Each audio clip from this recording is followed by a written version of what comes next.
Meus amados irmãos, eu quero cumprimentar a todos com a gloriosa paz do Senhor Jesus Cristo. Aqui quem fala é o irmão Luiz Ricardo.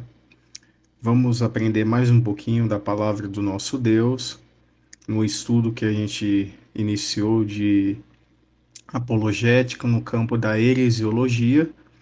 E hoje vamos encerrar o nosso estudo porque eu considero a Igreja Adventista do Sétimo Dia uma seita pseudo-cristão. Eu quero deixar aqui bem claro para os irmãos que todas as pessoas têm o livre arbítrio para escolher suas crenças, etnias e religiões. Né? Todos aqui são livres de ter uma fé, uma crença. Não estou aqui para atacar nenhum tipo de de instituição religiosa, mas eu estou aqui para mostrar na luz da palavra de Deus a minha única regra de fé, que é a palavra do nosso Deus. E antes que muitos falam e comentem dessa forma, irmão Luiz, pregue a palavra, somente a palavra. Aqui, quando a gente vem trazer algum estudo referente de alguma seita, nós estamos pregando a palavra. A gente não está aqui para falar mal de ninguém, mas sim para mostrar a luz da palavra.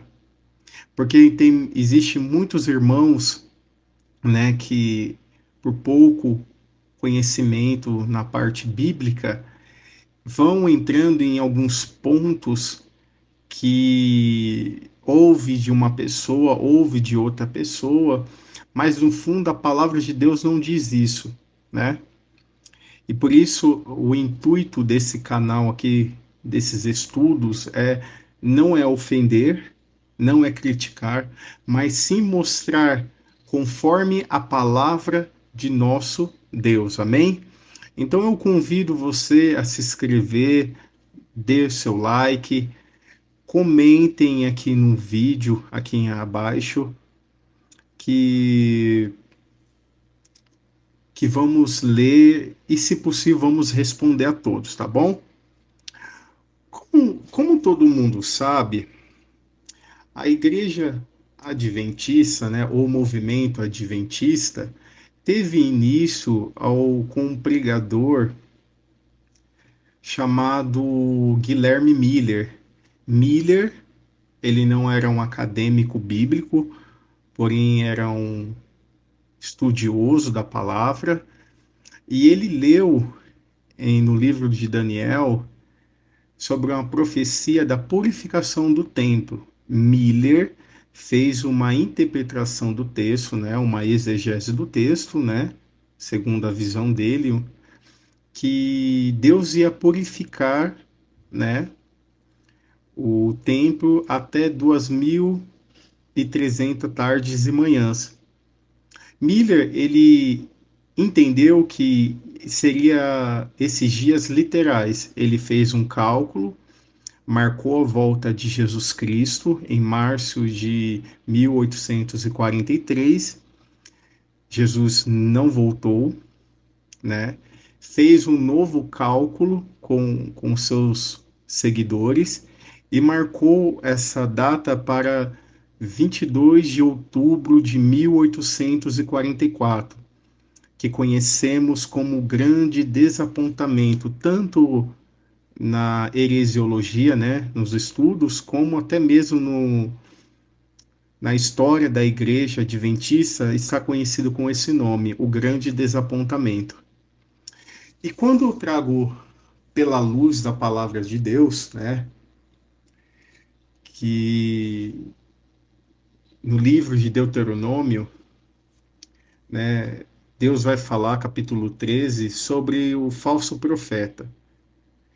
E quando a gente vê que uma profecia não acontece, significa que aquela pessoa, aquela situação é um falso profeta. Não estou falando da conduta da pessoa, mas sim do nível da profecia. A Bíblia deixa bem claro que se um profeta que diz ter o espírito de profeta, perdão, profetiza e não acontece, ele é falso profeta. Então, um dos pontos que eu vejo aqui sobre a instituição, que ela começou no engano e um erro, né? Uma falsa profecia que Jesus ia voltar e, infelizmente, né, ele não voltou, né? Então, isso é constituído como falso profeta. Dois, depois, depois daquele grande desapontamento, alguns historiadores, inclusive dos adventistas do sétimo dia, vai falar que Irã Edson, né? Ele, alguns falam que fugindo da multidão, outros falam que envergonhado, querendo alguma resposta, ele vai entrar no milharal, né? E após ele passar por isso, segundo a crença, que ele teve uma suposta revelação que Jesus ele sai do lugar santo e vai entrar no Santo do Santo em 22 de outubro de 1844. Meus amados irmãos, essa situação de que Jesus sai do lugar santo e entra no lugar santo do santo, isso não tem base nenhuma base bíblica. Quando Estevão foi apedrejado, martirizado em Atos, a gente vê que na visão daquele mártir, né, Estevão, ele viu o Senhor Jesus do lado do nosso Deus. Então, como que Jesus sai do lugar santo, entra no lugar do Santo dos Santos, somente em 22 de outubro de 1844? Então, mais um erro aqui, na minha concepção, erro teológico da parte dos adventistas. E isso em outros pontos também que a gente vai analisar aqui também. Segundo os adventistas, eles acreditam que a senhora Ellen Gold White, ela possui o espírito de profetisa. Então, Luiz, o que você quer falar? Eu quero falar que, para os adventistas, tudo aquilo que a Ellen Gold White falou ou escreveu, ela tem autoridade da parte de Deus. Ah, Luiz, eu nunca vi nenhum adventista, sou adventista e nunca ouvi isso. Meus irmãos, aqui neste canal, eu sempre vou deixar provas documentais aqui. Diz assim, ó, no livro Sutileza do Erro, página 35. Os testemunhos orais ou escrito da senhora White preenche plenamente este requisito, no fundo e na forma. Tudo quanto disse e escrito foi puro, elevado, cientificamente correto e profeticamente exato. Livros Sutileza do Erro, página 35. Então, quando a gente lê essas informações aqui, que, segundo a crença adventista, que os testemunhos orais escritos da senhora Ellen Gold White preenche plenamente o requisito como profetisa do Senhor.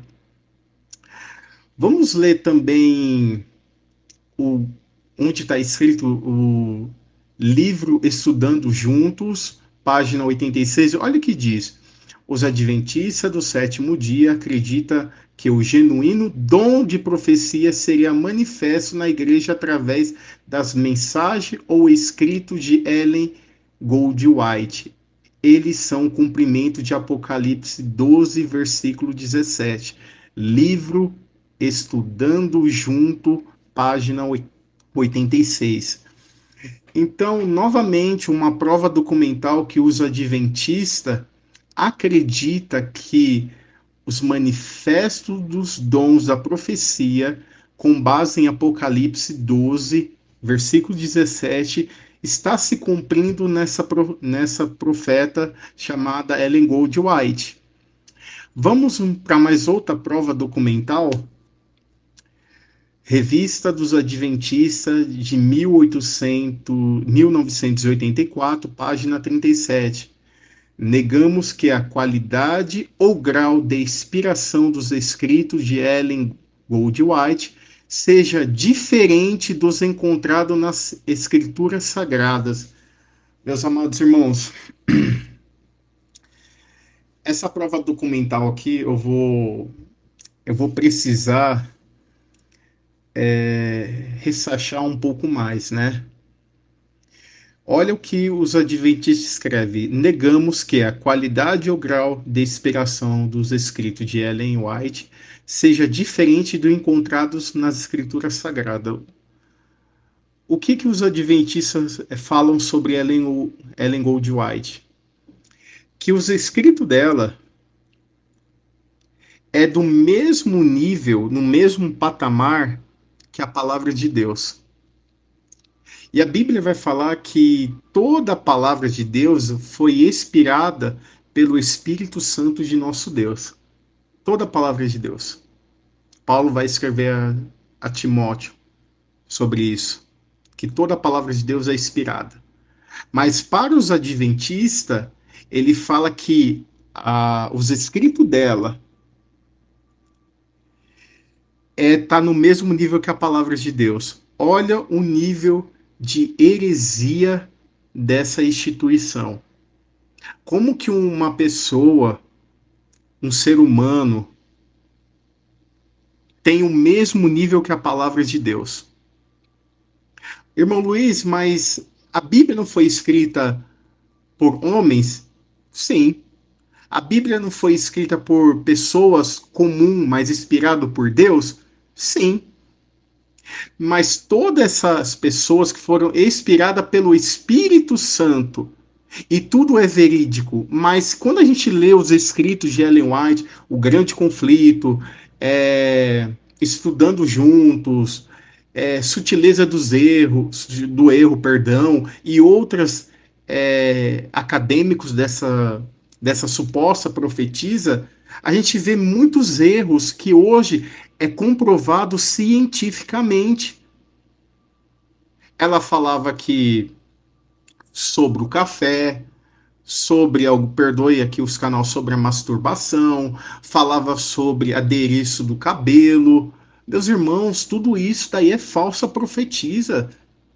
Não temos base nenhuma bíblica sobre isso, mas os adventistas falam claramente: negamos que a qualidade ou grau de inspiração dos escritos de Ellen White seja diferente dos encontrados na Bíblia Sagrada. Irmão, se hoje você tiver uma oportunidade de ir no sábado numa igreja adventista e ler a palavra, e ir lá estudar, fazer o culto, né, com eles, você vai ver que o pastor vai usar a palavra de Deus, vai abrir em algum versículo, algum capítulo da palavra, e depois, vagamente, ele vai falar: a Ellen White disse isso, a Ellen White disse aquilo, Ellen White disse... Meu Deus do céu, isso é errado, é heresia.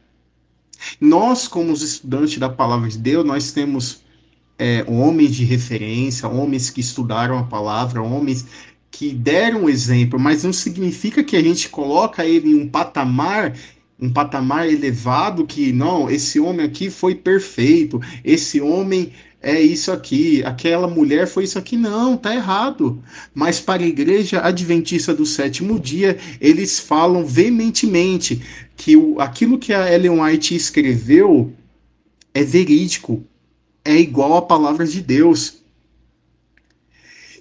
E segundo, vamos mais uma prova documental aqui.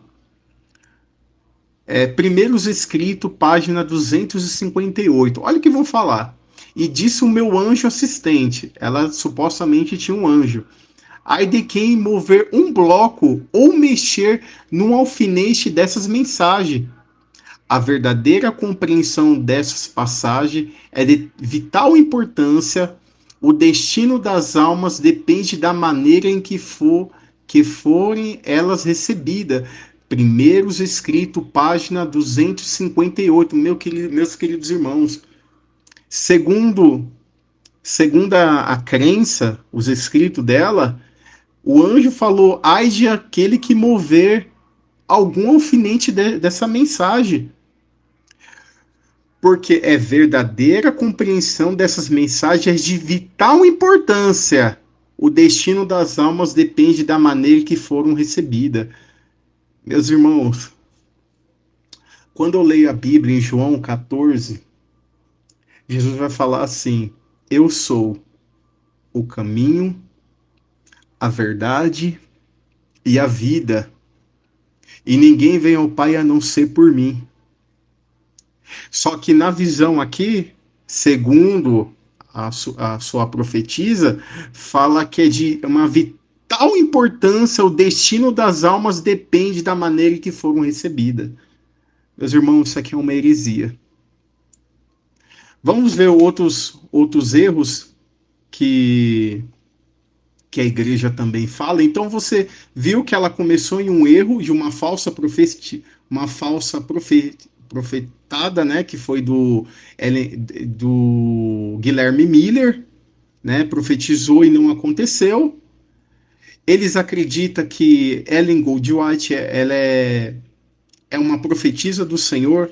Dei 4 provas documentais, livro Sutileza do Erro, página 35, Estudando Junto, página 86, Revista dos Adventistas, 1984, página 37, e Primeiros Escritos, página 258. Eles afirmam veementemente, né, que Ellen White, os escritos e ela ter o dom de profecia. Por isso, por esses motivos, eu acredito que a Igreja do Adventista é uma seita. Continuando aqui, a respeito do sábado, ela fala assim: no lugar santíssimo vi uma arca. Na arca estavam as tábuas de pedra que se fechavam como um livro. Jesus abriu e viu os 10 mandamentos. Numa tábua havia o 4º mandamento, e na outra 6. Mas o 4º mandamento do sábado brilhava mais do que os outros. O sábado tinha aparência gloriosa, um halo de glória circundava. Vi que os mandamentos do sábado não foram pregados na cruz. Vi que Deus não havia mudado o sábado, mas o Papa tinha mudado o 7º dia para o 1º dia. Primeiros Escritos, página 32 e página 33. Então, na visão da Ellen White, diz que ela teve essa suposta revelação que ela foi até o céu e mostrou a Arca da Aliança, e o 4º mandamento tinha uma áurea, né, uma luz, algo que refletia maior do que os outros mandamentos, e ela deixa bem claro que Deus não mudou o sábado, mas foi o Papa que mudou para o 1º dia da semana. Vamos ler, olha o que ela fala também. Vi que o sábado será um muro de separação entre os verdadeiros Israel de Deus e os incrédulos. Olha o que ela vai falar também, meus irmãos, sobre o sábado. Santificai o sábado ao Senhor, importa em salvação eterna. Testemunhos Seletos, volume 3, página 22, Ellen Goldwhite, de 1956. Meus queridos irmãos, o sábado, ele foi instituído por Deus, é o mandamento de Deus para um único povo, o povo de Israel. Vamos ler Êxodo 20, capítulo 1, versículo do 1 ao 2. Então falou Deus todas essas palavras, dizendo: Eu sou o Senhor, teu Deus, que tirei da terra do Egito, da casa da servidão. Deus está falando, Deus usou Moisés aqui para falar com um povo, e esse povo é Israel. Olha Deus confirmando em Êxodo 31, 16 e 17. Olha que Deus está falando. Guardarão, pois, o sábado os filhos de Israel, celebrando o sábado nas suas gerações como concerto perpétuo. Entre mim e os filhos de Israel será um sinal para sempre, porque em 6 dias fez o Senhor os céus e a terra, e o sétimo dia descansou. Êxodo 31, 16 e 17. Deus está falando aqui que esse concerto do sábado é somente para a nação de Israel. Deuteronômio capítulo 5, versículo 6 diz assim: Eu sou o Senhor teu Deus, que tirei da terra do Egito, da casa de servidão. Versículo do 12 ao 15 do mesmo capítulo fala assim: Guarda o dia de sábado para santificar, como te ordenou o Senhor teu Deus. 6 dias trabalharás e farás toda a tua obra, mas o sétimo dia é o sábado do Senhor teu Deus. Não farás nenhuma obra nele, nem tu, nem o teu filho, nem a tua filha, nem o teu servo, nem a tua serva, nem o teu boi, nem o teu jumento, nem animal algum teu, nem estrangeiro que está dentro das tuas portas, para que teu servo e tua serva descanse como tu, porque te lembrarás que foste servo na terra do Egito, e que o Senhor teu Deus te tirou dali com mão forte e braço estendido, pelo que o Senhor teu Deus te ordenou que guardasse o dia do sábado. Então a gente temos provas aqui suficiente que o sábado era para o povo de Israel. Mas, segundo Ellen Goldwhite, primeiros escritos, perdão, Testemunhos Seletos, volume 3, página 22, de 1956, santificar o Senhor, santificar o sábado ao Senhor, importa em salvação eterna. Irmãos, não é o sábado, não é o domingo, não é dia nenhum que vai santificar, que vai levar você para o céu. Mas o único que vai levar você para o céu, para a salvação eterna, o nome dele se chama Jesus Cristo, o caminho, a verdade e a vida. A palavra de Deus deixa bem clara, bem clara.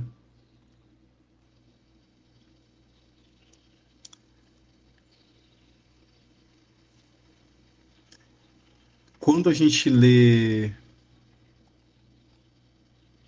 quando a gente vai fazer uma leitura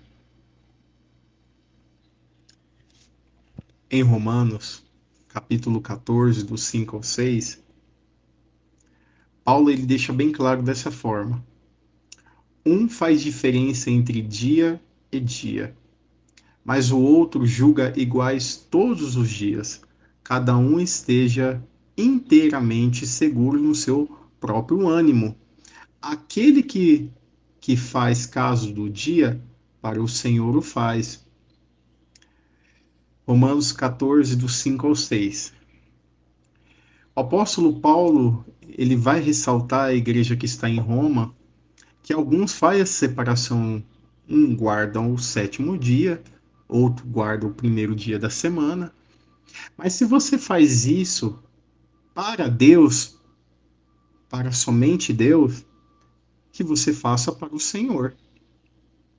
Paulo não está falando que você é obrigado a guardar um dia, porque se você não guardar esse dia, você vai perder a sua salvação. Paulo está falando assim, se você quer guardar um dia para Deus, tudo bem, guarda para Deus.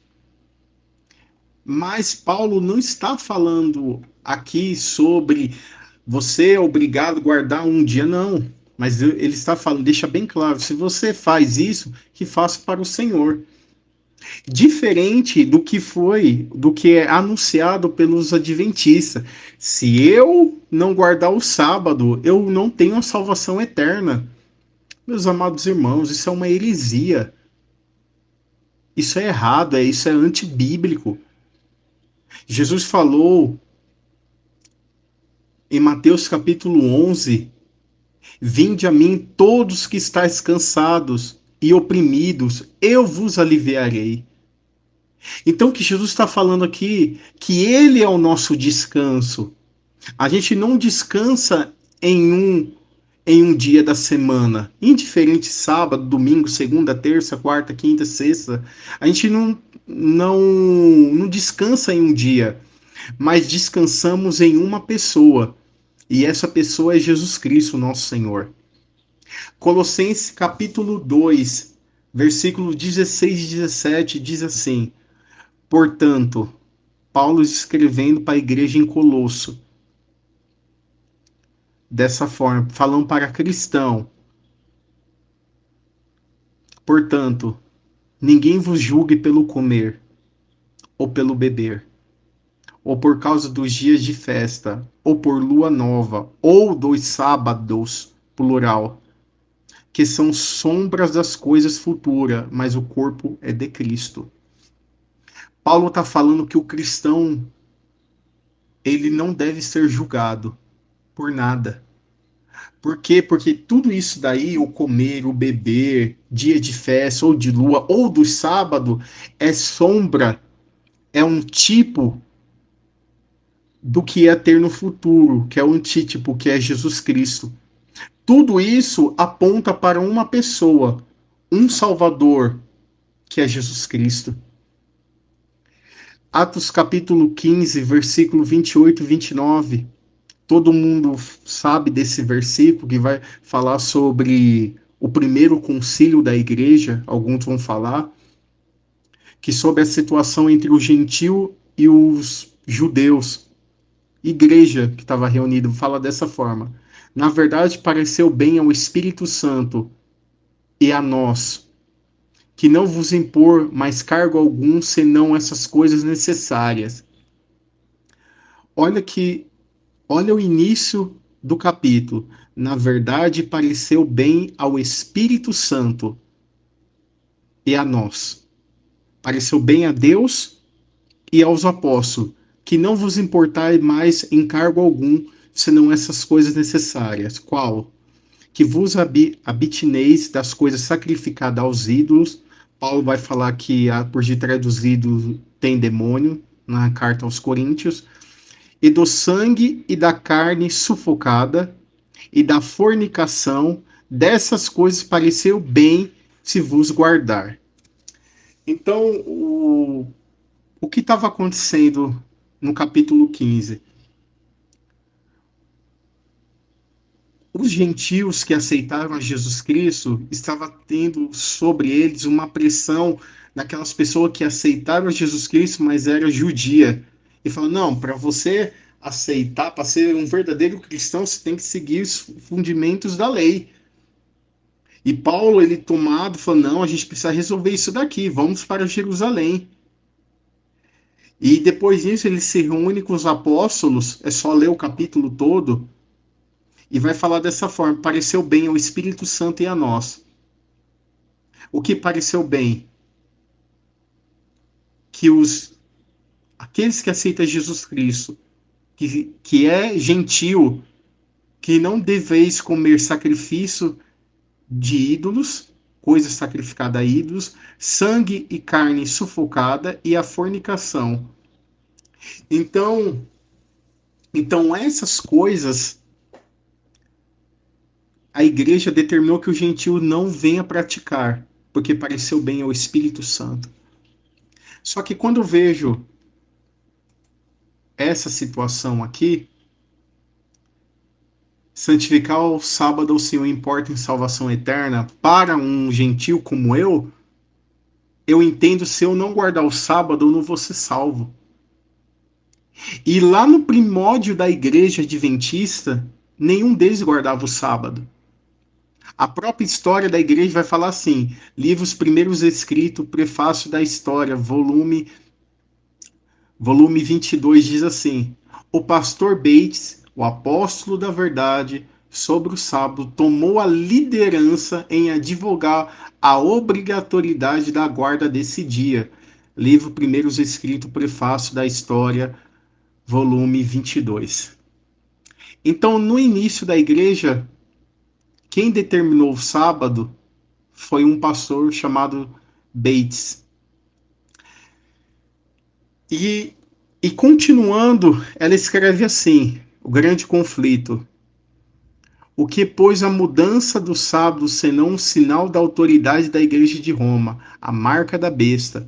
O selo da lei de Deus se encontra no quarto mandamento. Os discípulos de Jesus são chamados para restabelecer, exaltando o sábado. O livro O Grande Conflito, página 267, 269. Segundo a profetisa, ou a heresia, né? Ellen White fala que a marca da besta que a igreja de Roma colocou é a guarda do domingo. Se você fosse aprofundar, só dá um Google aí e você vai aprender um pouquinho.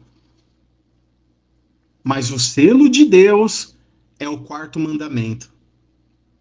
Só que a Bíblia vai falar que o selo de Deus é a marca do Espírito Santo na vida do crente. É só você ler Efésios capítulo 1, que eu e você somos selados, marcados, comprados pelo sangue de Jesus Cristo e selado com o Espírito Santo. Só que para os adventistas não é somente isso não. A guarda do sábado é o selo de Deus. Então a gente vê essa situação que a igreja começou em uma falsa uma profetada. A igreja informa que depois daquele dia Jesus entra no lugar do Santo do Santo. A igreja adventista avoga que Ellen Gold White tem um espírito de profetisa. E a igreja vai falar também que se você não guardar o sábado, você não vai ter a salvação.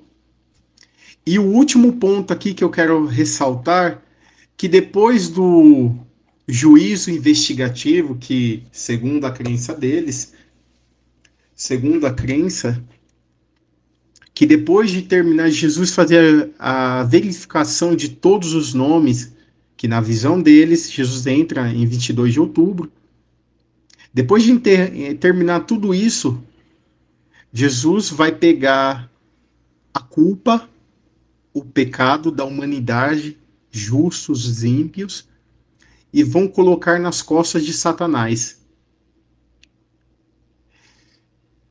E quando eu leio o que foi escrito num grande conflito sobre isso, que o pecado do povo vai ser jogado a Satanás, teoricamente eles vão morrer negando isso, falando que não, está errado, vocês entenderam errado, mas fazendo isso, jogando o pecado sobre Satanás, Satanás se torna um corredentor da salvação eterna.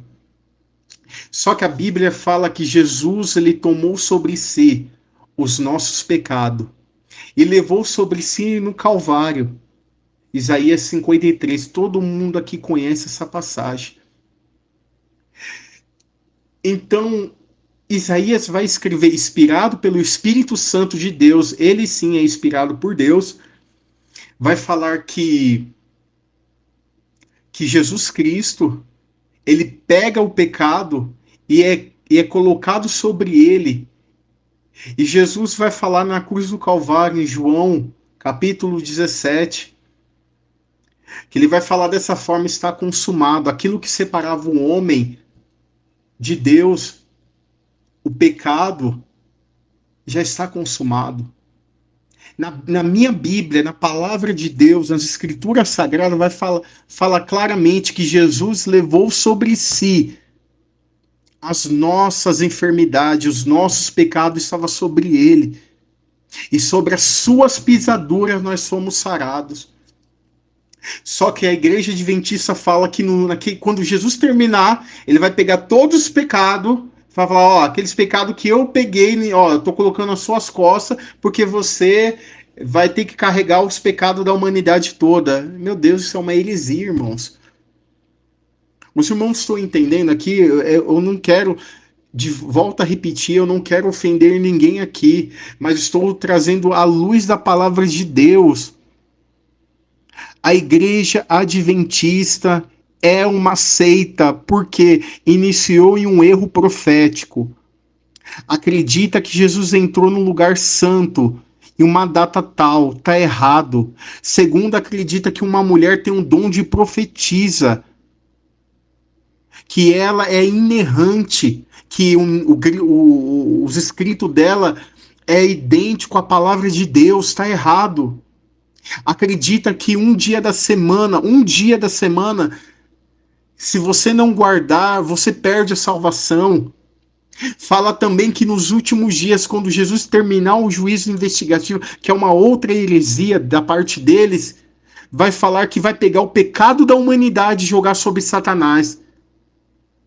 Irmãos, infelizmente tudo isso é heresia, é errado.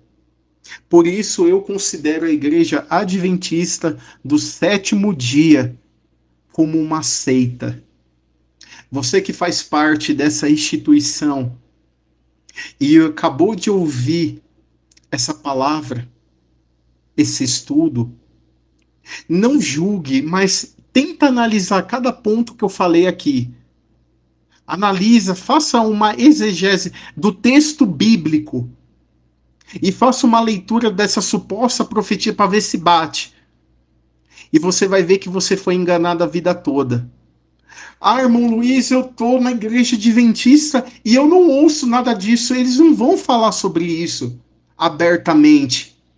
Porque para um bom entendedor, para aquele que estuda a palavra de Deus, e quando eles vão rebater essas heresias, vão falar sobre essas heresias, é óbvio que eles vão ser combatidos. Irmãos, eu não estou aqui para julgar A ou julgar B, mas estou aqui para mostrar a palavra de Deus. Amém? Que Deus abençoe a vida de cada um que nesses minutos aqui ouviram a palavra de Deus. Peço novamente a você, adventista do sétimo dia, você que está ouvindo alguma pregação da parte deles ou se interessou pela igreja, ouça com cuidado essa mensagem aqui e você vai ver que existem muitas falhas dessa igreja. Mas, Luiz, então sua igreja é perfeita? Não, a minha igreja não é perfeita, não. Lá tem pecadores buscando a perfeição em Cristo Jesus. Mas eu estou falando de uma igreja que diz supostamente ser cristão, que coloca encargos dentro do seu membro. Se você não fazer isso, você não é salvo. Irmãos, estudem a palavra de Deus. Somente a palavra que liberta, que cura, que salva a pessoa. Fiquem com essa palavra. E que Deus abençoe a vida de todos, em nome de Jesus Cristo. Amém.